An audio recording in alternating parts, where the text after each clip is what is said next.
დაიწყო მოციქულთა დევნა. მანამდე იუდეველები სულაც არ სდევნიდნენ მათ და ეს მხოლოდ და მხოლოდ იმიტომ, რომ იესოს ჯვარცმის შემდეგ იმედოვნებდნენ, რომ მისი სწავლება მის ჯვარცმასთან ერთად დასამარდებოდა. თუმეტეს რომ ამ სწავლებას სრულიად უბრალო, უსწავლელი მეთევზეები ეწეოდნენ. მაგრამ ამ უბრალო ადამიანებმა ძალიან მალე მიიპყრეს ადამიანთა ყურადღება. ამან კი იუდეველი მმართველები უკვე ძალიანად შეაშფოთა და ხელსაყრელ დროს ელოდნენ მათ შესაპყრობად.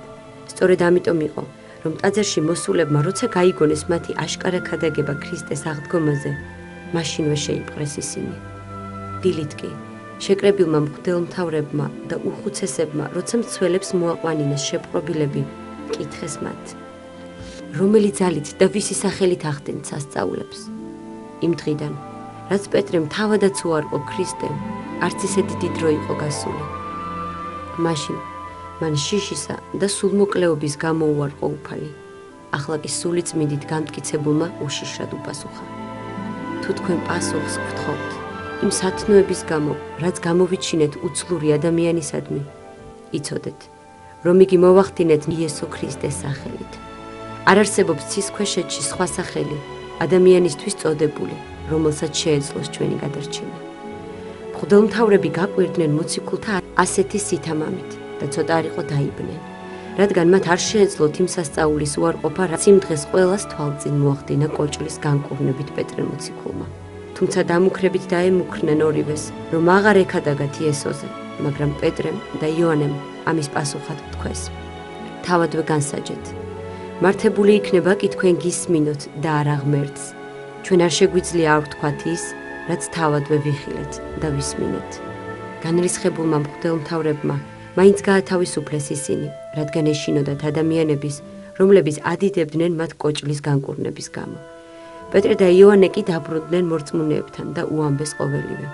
ყველა ერთხმად ადიდებდა ღმერთს და შესთხოვდა მათთვისაც მიეცა სიმამაცე, რომ უშიშრად ეკადაგათ ქრისტეს სწავლება. უფალო, უეც მონებს შენსას მთელი სიმტკიცით იქადაგონ შენი სიტყვა. ასე ევედრებოდნენ ისინი უფალს. და ლოცვის დასასრულს ადგილი, სადაც იდგნენ, უეცრად შეიძრა და მათზეც გადმოვიდა სულიწმინდა. მოციქულები, როგორც ჩანს, როგორც გარდმოცემა არის საქმე მოციქულთაში, იწყებენ ძლიერად მოქმედებას. მანამდე ისინი შეშინებულები არიან. და აი ამ ნიჭების მეშვეობით, რაც მიიღეს მათ, ყველა სხვადასხვა ნიჭი მიეცა. ისაც ჩანს კიდევაც მათ ცხოვრებაში აისახება ეს. და შემდგომშიც ვინც მიიღებს სამღვდლო მადლს, ყველა ადამიანს, ყველა მოძღვარს ეძლევა გარკვეული ნიჭი. ასევე ყველა ადამიანს, რომელიც მოინათლება, მას გარკვეული ნიჭი ეძლევა სულიწმინდისგან. ისინი ჯერ შეშინებულები არიან, ვერ გამოდიან გარეთ, მათ ზოგიერთმა უარყო უფალი და არა აქვთ იმის ძალა, რომ ეს იქადაგონ. სულიწმინდის გარდამოსვლის შემდეგ მათ ეძლებათ განსაკუთრებული ძალა. მათ არ ეშინიათ პირიქით საფრთხეში აგდებენ კუთარ თავს, ოღონდაც მიიტანონ ადამიანებამდე სწორის და ჭეშმარიტი სარწმუნოება. იმ გარემოში, სადაც არის დევნა, როგორც ქრისტეს და მისი მიმდევრებისა, ამ დროს ასეთი ძალით იწყებენ ისინი ქადაგებას. ეს პირდაპირ განცხადება ეს, რომ ყოფილიყო მცდარი სწავლება და არ ყოფილიყო ეს ღვთისგან, ვერ მოხდებოდა მისი გავრცელება და ვერც თქვათ მცდარ მდგომარეობაში ყოფი ადამიანი ვერ იწყებს ქადაგებას, იმიტომ რომ ის შიში ვარდება და არ იცის ეს, ამიტომ ვერ წირავს თავს ტყუილისთვის, ის ყოველთვის თავს წირავს ჭეშმარიტებისთვის და სიმართლისთვის და როდესაც იცის რომ ეს აბსოლუტურად დარწმუნებული არის და ეს სულიწმინდის მეოხებით ხდებოდა, რადგან რწმენა არის პირველ რიგში ღვთის განცდა და არა თეორიული ცოდნა. განიცდიდნენ ისინი მათში თვითონ მოქმედებდა სულიწმინდა და ამიტომ ისინი იყვნენ ასეთი ძალის მატარებლები. ასე მრავლდებოდა მორწმუნეთა რიცხვი ყოველდღიურად და ყველანი ცხოვრობდნენ ერთსოულოვნებასა და სიყვარულში. ყიდდნენ თავიანთ ქონებას, აღებულ თანხას კი მოციქულებს აძლევდნენ, რომლებიც ამ თანხიდან ნაწილს გაჭირვებულებს ურიგებდნენ და გადმოდიოდა მათზე დიდი მადლი. მაგრამ გამოჩნდნენ ისეთებიც, რომელთაც სისრუით განარისხეს ღმერთი. ასე მოიქცა ანანია, და მისი ცოლი საფირა. თავიანთი ქონებისაგან აღებული თანხა გადასცეს მოციქულებს, თუმცა ნაწილი რატომღაც დამალეს. ქონების მოციქულთათვის გადაცემა დაკანონებული არ იყო. ასე ადამიანები თავიანთი ნებასურვილით იქცეოდნენ. ამიტომაც განარისხა ანანიას ტყუილმა მოციქული პეტრე, რომელმაც სულიწმიდის მადლით ამხილა იგი. ანანია, რატომ მიეცი სატანას უფლებად დაედო შენს გულზე გეცრუა სულიწმიდის მიმართ და დაგემალა მიღებული თანხის ნაწილი? განა ეს ქონება შენი არ იყო, შენი ცრუე, ადამიანების კი არა, ღვთის წინაშე.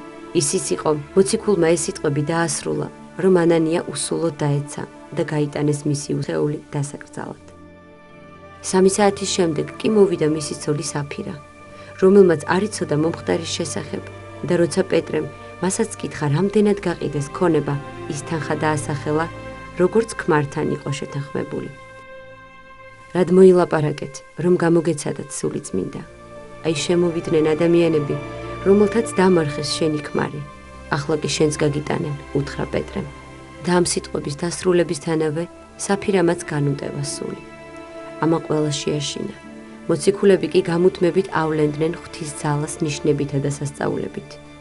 ხალხს ქუჩებში გამოყავდა ცნეულები და აწვენდნენ სარეცელებზე, რათა გავლილი პეტრეს ჩრდილი მაინც დასცემოდათ და ინკურნებოდნენ კიდეც ავადმყოფები.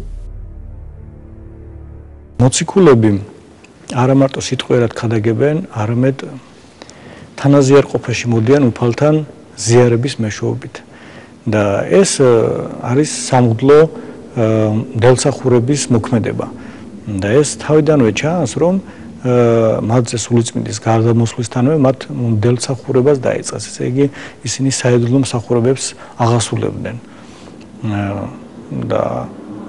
და ვიცოდეთ, რომ მაცხოვარი, როდესაც ქადაგებდა, პირდაპირ მიუთითებდა, რომ ის პური ცხოვრებისა არის თვითონ, რომლის მეშვეობითაც შეიძლება ადამიანი ცხონდეს. იმერე აგრძელებს, რომ ეს პური, რომელიც სამარაჯამო არის ხორცი მისი და ეგ ფარისევლებს უკვირთეს და ამბობენ, რომ რანაირად უნდა მოხდეს მიღება მისი ხორცზე, რანაირად შეიძლება ეს და ის დასძენს ისე უკვე თუ არ მიიღოს ადამიანმა ხორცი მისხლი და არა სხვა სისხლი მისი, ვერ იხილოს სათასასუფეველი. ხოლო უკვე თუ რომელიც მიიღებს მას ხორცს მის და სისხლს მისა, მას აღადგეს ის ბოლო ჟამს. მან თავად დაადგინა ეს საიდუმლო მსახურება, ესე იგი საიდუმლო სერობაზე. შემდგომ სულიწმინდის გარდამოსვლისა მოციქულებს მიეცათ ამის მადლი, რომ შეასრულონ მდელმსახურება. აღასრულონ ეს, როგორც აი დღევანდელ დღემდე ასრულებს მოძღვარი, ეს მადლი და ეს მდელმსახურება ტრადიციულად და მემკვიდრეობით გადმოდის იმ ადამიანებზე, რომლებიც არიან სწორედ ამ ჭეშმარიტი სარწმუნოების შემნახველები და მისი განმახორციელებელნი დღემდე. ამიტომ უნდა ვიცოდეთ, რომ მოციქულები სწორედ თანაზიარყოფის მეშვეობით და ყველა სხვა ადამიანი იღებს მადლს უფალთან, უფლისგან. ერთი არის, რომ თეორიული ცოდნა აქვს და იღებს ესეც მადლმოსილება, მაგრამ უშუალო კავშირი უფალთან მხოლოდ და მხოლოდ ზიარების მეშვეობით ხორციელდება.